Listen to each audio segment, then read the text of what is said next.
Hola, buenas tardes. ¿Se oye? No se oye. No, Le ha quitado la nota. el técnico. Dale un besito. Hola. Hola. No. Hola. Sí. Hola, buenas tardes. Bueno, en primer lugar, deciros que estoy muy contenta de encontrarme aquí con todas vosotras y con las compañeras de mesa, por supuesto, y además de haber asistido a la sesión de esta mañana, que ha sido muy, muy ilustrativa. Y, sobre todo, agradecérselo a Rafaela y a Lourdes, que son aquí las jabatas que han llevado adelante la posibilidad de celebrar esta jornada. Y además, celebrar y darles las gracias porque hayan tomado este tema de la igualdad de salarios entre hombres y mujeres. Y parece ser que hemos conseguido el éxito de que haya un día, que es hoy, ¿no? 22 de febrero, que será el Día Internacional de la Igualdad de Salarios. Bueno, ya tenemos algo, por lo menos tenemos un día en el que se celebra esa igualdad. Y no ha sido rápido conseguirlo, porque la igualdad de salarios está pedida desde la Revolución Francesa. En los manifiestos que podemos encontrar de Olympia de Gouges y de las compañeras, tantas mártires y sacrificadas por esta causa, nos encontraremos con la denuncia de las diferencias salariales de las mujeres y los hombres en todas las profesiones y oficios. En un libro espléndido de Eveline Fillereau, una de las grandes sociólogas feministas francesas, Historia y Sociología del Trabajo Femenino, y os aconsejo que lo busquéis, que no sé, supongo que en las librerías no estará, pero sí en las bibliotecas, o quizá en alguna librería francesa, donde se hace un trabajo extraordinario de estudio de lo que fue el trabajo de las mujeres francesas a lo largo de 15 siglos. Si nuestro país no fuera tan tacaño y tan miserable, en España se habría creado algún grupo de profesionales, un equipo, en la universidad, en el Instituto de la Mujer o en donde corresponda, espero que no sea en el Ministerio del Interior, donde se estudie y se trabaje lo que ha sido la lucha, el trabajo de las mujeres españolas. Pues bien, a través de la historia, las mujeres han trabajado siempre en los oficios más duros, más penosos, peligrosos, insalubres, ganando la mitad que un hombre, siendo maltratadas por todos y sin tener la reconocimiento, ni siquiera, lo peor de todo ya, es el reconocimiento social. Bueno, yo os voy a hacer gracia, como dicen los clásicos, que muchas de las cifras que tenía recogidas, porque ya compañeras muy ilustres que me han precedido en la sesión de la mañana, nos han ido dando las cifras de diferencias salariales, de dificultades en el trabajo, etc. Pero por lo menos un poquito de la historia que hemos vivido, pues es bueno recordarla, sobre todo las más jóvenes no crean que ellas que nacieron ayer, que es hoy cuando nos acordamos de que tenía que haber igualdad de salarios. Porque aunque parezca imposible para quienes sobre todo no sean especialistas en la materia, la Ley de Derechos Políticos Profesionales y de Trabajo de la Mujer de 1961, es decir, en plena dictadura, establece la igualdad de salarios entre el hombre y la mujer. Y el reglamento de aplicación de la misma ley del 62 pues estableció unas normas para ello. Por lo tanto, la batalla que se ha seguido en nuestro país para que por lo menos se hable del tema es importante porque naturalmente ni hoy tenemos igualdad de salario ni la tuvimos en el año 61 o 62. Y no solamente no la tuvimos, sino que los convenios colectivos, el año siguiente yo estuve en uno de los congresos de la familia y el trabajo, la conciliación interminable de las mujeres con el trabajo y los niños y la familia, todo conciliándolo a la vez, se hacían ya en los años 60, y en aquel mismo año se habían aprobado 2000 convenios colectivos en los que se estipulaba legalmente la diferencia del 20% a cobrar el salario entre hombres y mujeres, estableciendo como la categoría ínfima la de mujer de limpieza y peón. Pues bien, el peón de cualquier profesión ganaba 100 y la mujer de limpieza ganaba 80. Y eso además lo regulaba una ley que iba en contra de una ley orgánica de mucho más valor. Pero ¿para qué contaros más cosas? Desde entonces hasta hoy las diferencias salariales siguen siendo las mismas, oficialmente. Son las cifras que podemos encontrar en los institutos de la mujer, en los ministerios, en las estadísticas que Internet nos va a dar, porque la realidad es muchísimo peor. Y eso supongo que lo sabemos todas por experiencia propia. Pero es que el año 85 que estaba en Nueva York y se estaba preparando la segunda conferencia de la mujer, la tercera conferencia de la mujer de Nairobi. El New York Times publicó un reportaje, ¿verdad?, sobre el tema. Por eso es bueno tener un día, puede ser un día al año, por eso es bueno tener un año cada 10, para que por lo menos pues salgan las cifras y las publiquen en prensa tan importante como el New York Times, diciendo que en 1900, a principios de siglo, las diferencias de salario entre hombres y mujeres eran del 30%. Que en 1985 las diferencias de salarios, en Estados Unidos estoy hablando, las diferencias de salarios entre hombres y mujeres el año 85 eran del 30%. Y que si un milagro no lo remediaba, el año 2000 seguirían siendo las mismas. Y ningún milagro lo ha remediado, como hemos visto, y ya estamos en el año 2013. Bueno, pues lo que esta mañana nos han contado las compañeras, incluso de Francia, que han venido, es que seguimos teniendo las mismas diferencias de salarios. Pero yo no diría que son las mismas, porque en este momento de crisis las diferencias van a ser mucho mayores. El capital ha utilizado a las mujeres siempre como esquiroles de los hombres, y eso es una evidencia. Desde que el trabajo industrial pues, se hace masivo, las mujeres entran masivamente en ese trabajo industrial, y tanto en las minas como en las canteras, como en las fábricas, como en los talleres, van siendo espiroles en realidad del trabajo de los hombres. Con la excusa de que tienen menos fuerza física o de que su rendimiento es menor, y eso no es ninguna excusa, que tienen que cuidar a los hijos y a la familia, se les paga menos. El rendimiento es casi igual que el del hombre, pero lo que hace es bajar los salarios, es reventar el mercado de trabajo y reventar los salarios. Y en consecuencia, eso también lo harán después inmediatamente con los niños, con el trabajo infantil. Nos vamos a encontrar entonces con que la brecha salarial en el momento actual, oficial, es del 25%. Hay unos informes que explican que puede llegar hasta el 50%, sobre todo en los cargos de más alta responsabilidad. Es decir, que si encontramos a una mujer que es miembro del consejo de administración de una gran empresa que ha sustituido a un hombre, este ganaba el doble de lo que gana ella.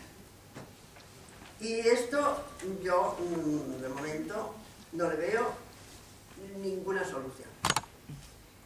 Yo he escuchado muy atentamente las intervenciones de las compañeras de esta mañana. Me hubiera gustado escuchar antes a las de mis compañeras de mesa, me parece que me correspondía hablar la última, y así habría sabido más y habría tenido más datos para ir como cada año hacemos, contando las muertas, por decirlo de alguna manera.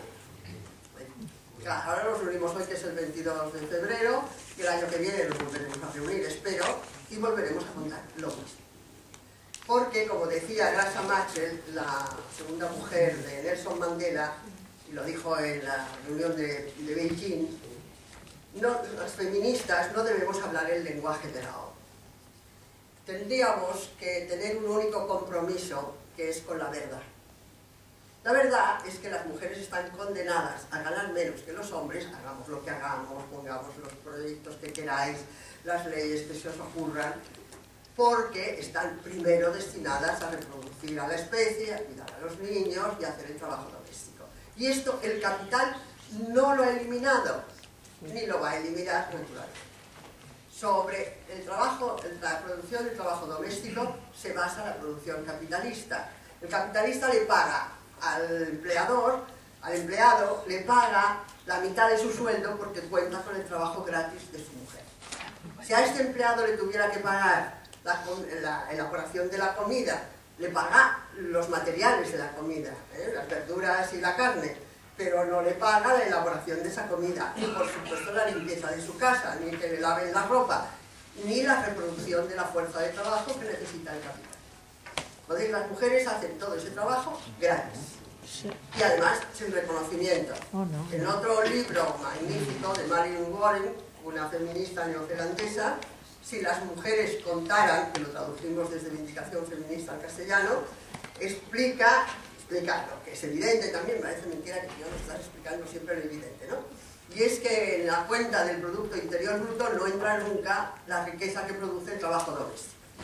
Por supuesto, la reproducción no solamente es gratis, sino por amor. Y el cuidado de los niños va unido, naturalmente. Tú has parido el niño, inmediatamente después te pones a lavar el culo, porque si no, pobrecito, ¿no? ¿Cómo estará? Bueno, pues en ese montante de riqueza que supone la reproducción de la especie, el cuidado de los hijos, el cuidado de la casa y ahora también el de la generación mayor, no entra ninguna remuneración, ninguna seguridad social, ningún beneficio posterior, no te jubilarás alegando los años que tienes en ese trabajo y no nadie lo va a reconocer socialmente.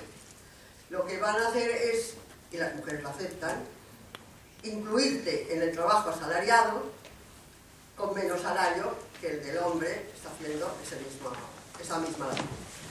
Y tendrás que trabajar 2 veces, doble jornada también, es una frase acuñada, no creo que estemos aquí descubriendo nada, ¿no? Yo creo que hace 100 y pico de años se hablaba de la doble jornada, ¿no? La mujer trabaja en la fábrica, en el campo, en la empresa, en la oficina, sale corriendo de salada a la hora que pueda y se irá a hacer la compra si está abierta la tienda y correrá a recoger los niños que están con la portera abandonados en la calle, o habrá una madre o una hermana sacrificadas que los cuidará y entonces se pondrá a lavar la ropa y a hacer la cena.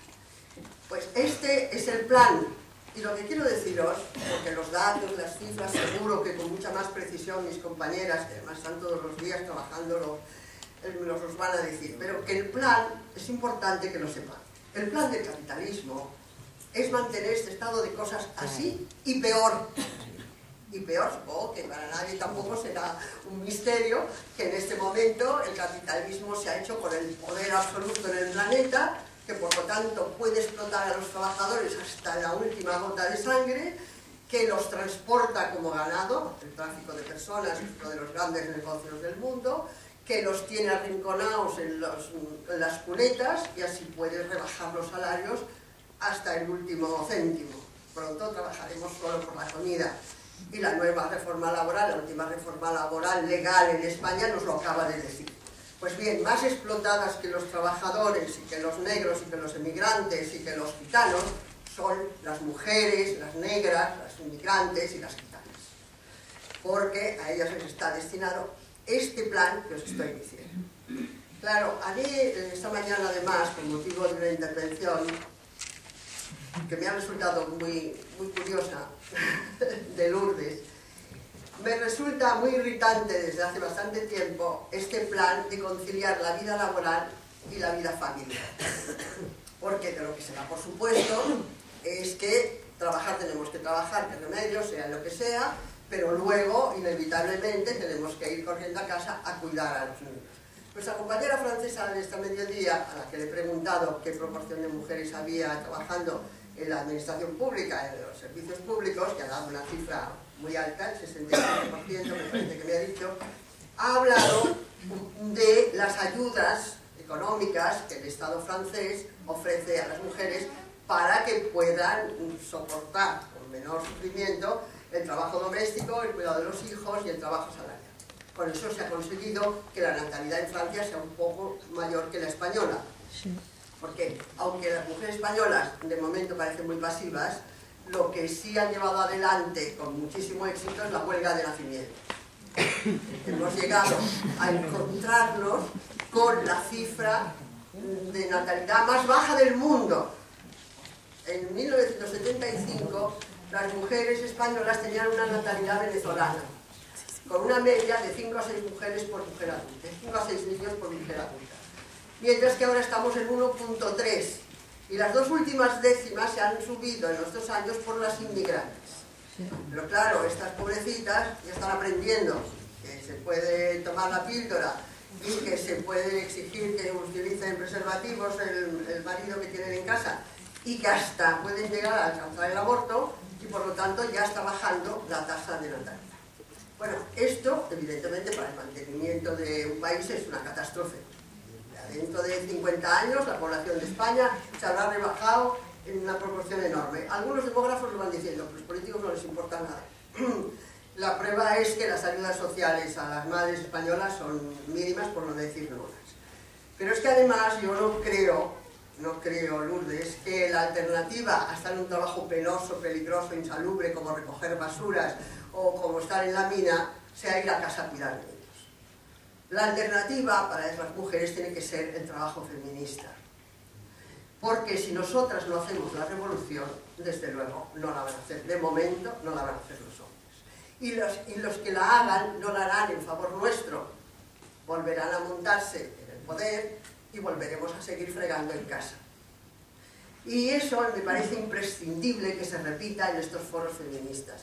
Porque sin duda, que nadie se moleste, es bueno y es necesario que haya centros de atención social a las mujeres maltratadas y que se cuide en las guarderías a los niños y que se hagan unos planes en los cuales pues 3/10 más del presupuesto van a ir a los jardines de infancia de San Sebastián de los Reyes. Bueno, eso es necesario, evidentemente, pero de verdad, como he dicho al principio, si solamente nos planteamos este plan, dentro de un año seguiremos hablando de lo mismo, como cada 25 de noviembre contamos las mujeres asesinadas en nuestro país, sin que esto estremezca a nadie. Y claro, para cambiar esto hay que tener un plan político que las mujeres deberíamos llevar adelante.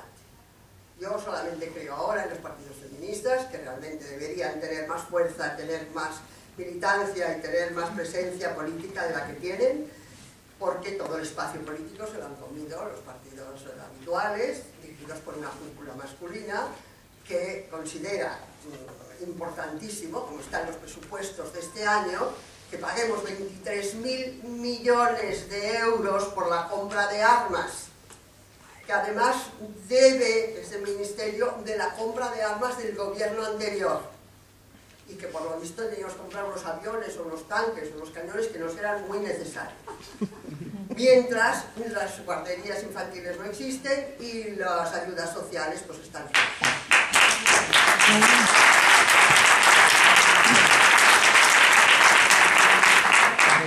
Ojalá este entusiasmo me lo demostréis luego en la calle, ¿eh? Ya termino. No puedo decir mucho. Mira, voy a decir tanto como que voy a dar el programa del Partido Feminista. Inmediato. Quiero decir que no estoy planteando la revolución bolchevique. Todavía no, ¿verdad? Algunos de los capitalistas que tenemos encausados podrían estar en la cárcel y no corriendo por las calles, ¿verdad? O comiendo y cenando en buenos restaurantes de Barcelona, de Madrid, de Marbella. Pero por lo menos un gobierno, un Estado que se considerara avanzado, considerara que tiene que construir un mundo del siglo XXI, tendría que tomar medidas que me parecen fundamentales. Que sería nacionalizar la banca como primera medida, ya que ha sido la que ha provocado la crisis por sus espurias actuaciones, muchas de ellas delictivas, pero en cambio a la que se están dedicando los mayores recursos del país. Derivar los recursos destinados al ejército y a la compra de armamento para atender las necesidades sociales. Yo soy partidaria de eliminar el ejército, pero quizá mañana no sería posible, porque siempre tememos que Marruecos nos invada, ¿verdad? Pero, pues dejemos unos cuantos acantonamientos, ¿verdad? Allí en Gibraltar, o en Algeciras, o en Ceuta y Melilla. Ceuta y Melilla, que también habría que iban a estar peor que están ahora. Pero en fin, ese sería otros temas de política exterior. Hay que aumentar, por supuesto, y recrear la red de servicios públicos en todos los sectores: la educación, la sanidad, las guarderías infantiles, los centros geriátricos, el transporte, la vivienda, que serían fundamentales para ampliar el empleo femenino, porque esto, además, como ya ha pasado tanto tiempo, ¿verdad?, pues en países como los países nórdicos ya se ha mostrado. Cuando la red de servicios sociales es amplia, la mayor parte de las que trabajan allí son mujeres, por lo tanto se amplía el trabajo femenino. Pero además se amplía y se mantiene una igualdad de salarios, porque como hay tan pocos hombres compitiendo, pues no se rebajan los salarios a las mujeres. Hay que socializar el trabajo doméstico, y esto supone precisamente esta red que os digo. Pero además tampoco soy tan original, ¿verdad? quizá a alguna le duela el estómago oyéndome, porque Alejandra Kollontai en 1905 ya hablaba de la socialización del trabajo doméstico. Si no liberamos a las mujeres de la carga exclusiva como tienen de la cocina y del lavadero, decía Lenin, no las podremos incorporar a las tareas tanto de construcción del país como a las tareas revolucionarias. Estarán siempre pendientes del cuidado de los niños y del cuidado de los ancianos cuando tengan que ir a una reunión feminista. Hay que aumentar, claro está, el salario mínimo interprofesional, la cobertura del paro, reformar la educación y la investigación científica para que sean protagonistas de la producción española, que ha estado centrada de esta manera suicida, porque hemos ido a la miseria, en la construcción y el turismo. Hay que apoyar la agricultura y la ganadería, que se ha hundido en nuestro país. En este momento solamente podemos abastecer el 70% de las necesidades lácteas y el resto lo tenemos que importar porque se han matado millones de cabezas de ganado. Porque se están los campos en barbecho, ya que las subvenciones de la Unión Europea, esta que nos tenía que salvar y que nos ha hundido en la ruina, las dan para que no se cultive, no para que se cultive. Y a cultivos especiales y mediterráneos, pero muy nuestros, como el olivo, por ejemplo, pues hemos descendido en la producción. Italia está creciendo a costa precisamente de nuestra pobreza. Hay que hacer una reforma fiscal para que las grandes fortunas y las multinacionales, como los grandes patrimonios, sean los que paguen la mayor parte de los recursos del Estado. Perseguir eficazmente el fraude fiscal, que no hipócritamente como ahora, acabar con los paraísos fiscales, perseguir el tráfico de armas, el tráfico de personas, el tráfico de estupefacientes, abolir la prostitución, perseguir eficazmente la violencia contra la mujer y los niños, reformar la justicia, y sobre eso tendríamos que hablar 6 o 7 días seguidos, reformar las cárceles para que no sean la proscripción de los pobres. Pero ninguna, yo os aseguro que en España, ninguna de estas reformas ni avances será posible mientras no recuperemos la república que tan sangrientamente nos arrebata.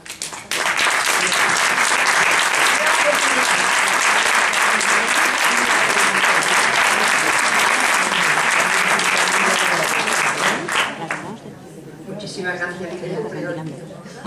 Yo me va a entrar, antes estaba nerviosa, pero es un poco, me vas a disculpar, que has cumplido, pero te has sobrado hasta incluso. Me ha sobrado un poquito. ¡Viva la República! ¡Viva!